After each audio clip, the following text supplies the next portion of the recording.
Takot si Miel. Oh, ayaw niya umalis dito kasi tumukulog. Miel. Ay, iyaan mo lang. Kumukulog kasi. Ayaw niya umalis dito. Inilapit ko na lang yung upuan. Kasi natatakot sa kulong. Ngayon lang yata nakaramdam ng kulong.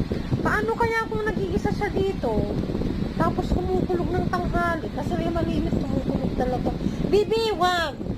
Mag-behave ka. Behave ka. Upo ka lang. Sit down. Sit lang, ha? Hindi ko sinabing magkulit-kulit ka.